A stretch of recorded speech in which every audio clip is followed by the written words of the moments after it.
Now at this time, I would like to ask Ann Thomas, Senior Producer at WJR-AM, to the stage to introduce our Hall of Fame inductee, Paul W. Well, first of all, I'd like to say I have been Paul W.'s producer for 17 years, and I'd like to thank the MAB for asking me to do this. I am so honored and pleased to do this for Paul. Paul W. Smith starts his Monday through Friday morning show by saying, "Make each and every day count. Each day is a gift." And Paul certainly has made each and every day count in his career. He started his long and successful career at the age of 15 in 1968 at WVMO in Monroe. And then in the 70s, during college, he could be found on the air at WSPD in Toledo. He eventually returned to the station and worked there for nearly a decade as the afternoon drive host and salesman. In 1984, Paul moved to Morning Drive at CKLW in Windsor, and then a year later, he walked into the doors of the Golden Tower of the Fisher Building as the weekend host. During the week, he commuted to New York, where he worked at WABC and WMCA. In the early 90s, Paul was the morning drive host at WWDB in Philadelphia. Then, in 1996, when WJR lost J.P. McCarthy, Paul returned to WJR full-time to become the host of the morning show.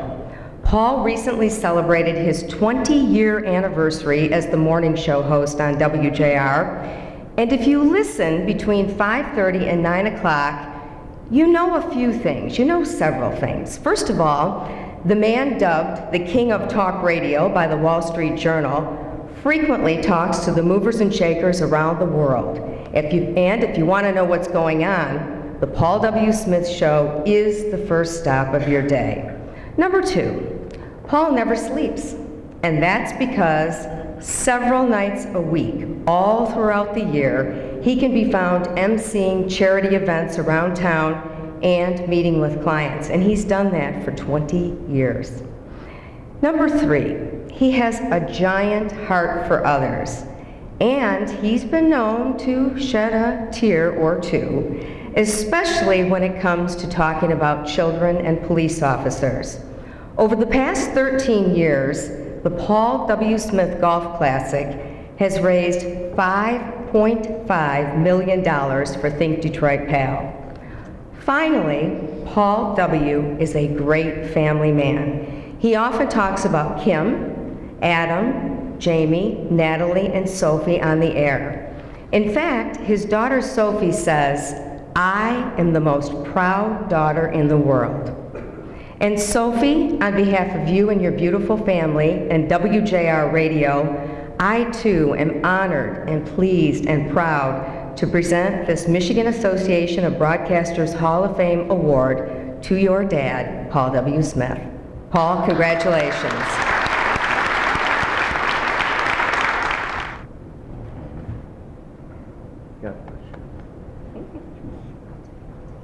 Yes.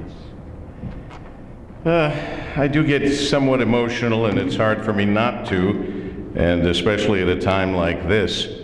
Thank you, Ann. You make the show all of the things you said that it is. It wouldn't happen without you. I thank the Michigan Association of Broadcasters.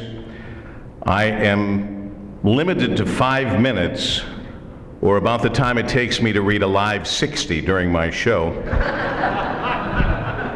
You notice my operations director, Mike Wheeler, is not laughing, but if the sales guys were here, they'd be cheering right now. I want to congratulate tonight's fellow inductees, Bucky Love, God bless you, Lifetime Achievement Award recipient Julie Kane, and how's this?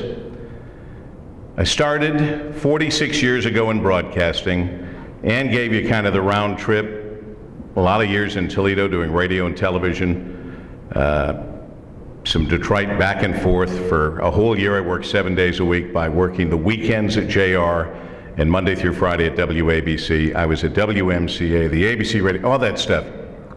And do you know tonight I have met for the first time in my 46 years of broadcasting the family members of the first person who put me into broadcasting, and that was John Kane. John Kane, our Lifetime Achievement Award recipient, Julie Kane's father.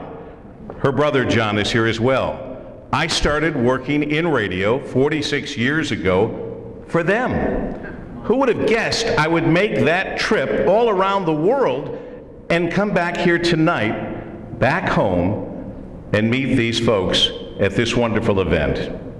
Congratulations to Julie, Distinguished Lifetime of Public Service Award recipient, our Congresswoman Candace Miller. Always a pleasure having her on our program. Fellow Hall of Famers Paul Jacobs and Stephen Schramm, or I'm sorry, Roger Goodtime. I'd like to take a moment to remember Peter Kaiser, who was a very important part and member of this group. And believe it or not, I worked for him in New York City. It's astonishing how big and yet how small this wonderful community of broadcasting is, no matter where you are in the country. I want to thank Hall of Famer Glenn Hagee. Glenn Hagee is, I think, sitting over there. I can't see you with the lights, but Glenn Hagee is a Hall of Famer and a great broadcaster on WJR, and his producer, Rob David, is here. Dick Hafner is on your board. He is our news director extraordinaire at WJR.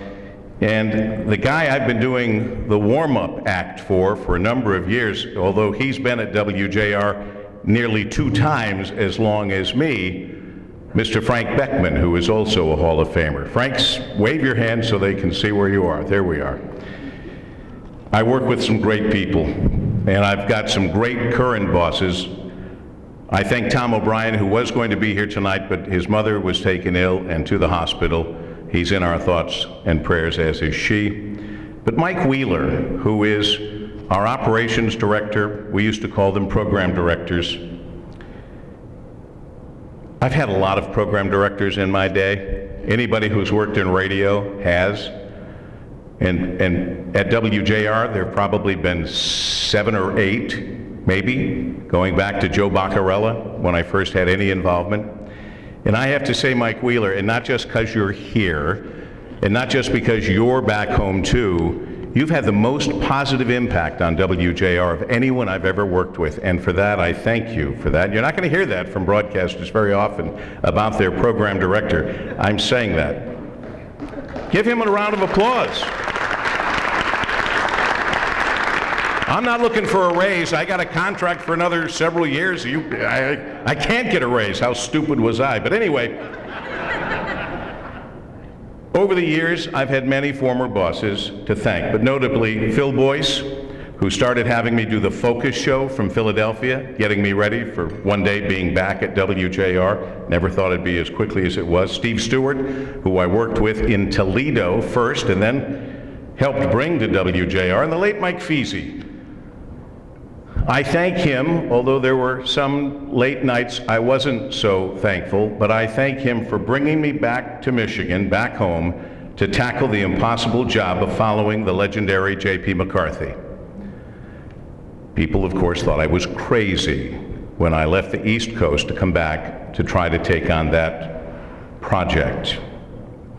When I went into the National Radio Hall of Fame in 2013, I was told it was for the overall body of my work, which would have included, as Ann mentioned, WABC in New York, the ABC Radio Network, WMCA, where I met Peter Kaiser. It included my work at WWDB-FM in Philadelphia, my work in Toledo Radio and Television, and I suppose my work filling in for Paul Harvey, the most listened to newsman in the history of radio, and filling in for Rush Limbaugh, the most listened to talk show host in all of radio. And in the nearly 50 years of being in and loving radio and television, I've had the pleasure of interviewing every president of the United States since Gerald Ford, with trips to the White House, including the very first complete radio show to broadcast live from the White House, which led to today's Radio Row. Little did I know when I was in the Oval Office with President Clinton that little Monica was in the little office right next door. I gave the president some cigars. I'm not even going to go there. I broadcast from around the world, including the first week-long broadcast of an American radio program from Israel.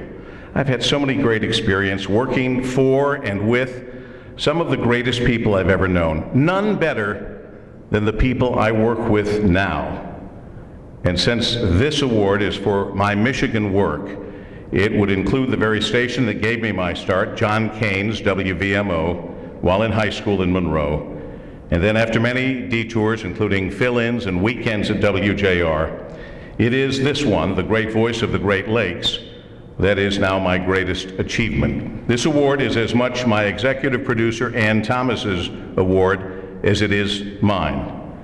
Ann is incredible for many, many reasons, not the least of which is her ability to talk her host down from the ceiling, keep me from jumping out the window, and keeping the trains on the track. And thank you for all you continue to do for me, and therefore for our listeners, along with all the other duties that have been laid on you in the last several years, the various hats you now wear. Thank you to Brian Morton, our longtime technical director, pushing all of the right buttons, somehow putting about 70 minutes of stuff into 60 minutes each hour. To the on-air team of Steve Courtney in sports and his humor, Dick Kafner, news, and a great sounding board. And by the way, the guy who called me to tell me while I was in Toledo that CKLW was looking for a new morning man, do you remember that phone call? Dana Clark, tremendously overqualified to handle our traffic information, and Ron Humany, the best guy on radio in business, and I've known Ron since our days back at the University of Michigan together. It's these people, along with the other behind-the-scenes folks in sales, engineering, and office services, and those who have come before me at the Golden Tower of the Fisher Building, that have made these last 20 years of being back and doing the morning show that has led to this honor tonight. I share this with all of them and thank them and you from the bottom of my heart. I do have to say hi to radio's best friend, Art Volo, who is videotaping this for posterity. His audio and videotapes, honestly, are going to be put into the National Radio Hall of Fame, which is quite an honor, Art. Art has everything on everyone, anywhere in broadcasting. I assumed he was always going to cash in on it with blackmail, but I'm still waiting. But I especially love that tape you have of me in my first step when I was walking, when I was a little boy. You know, I really couldn't do this job without the support of my family. I'm happy 2 of our children are here. Adam and Sophie both have made appearances on my show. Sophie made an appearance while she was still in vitro when I played her heartbeat. I was so excited.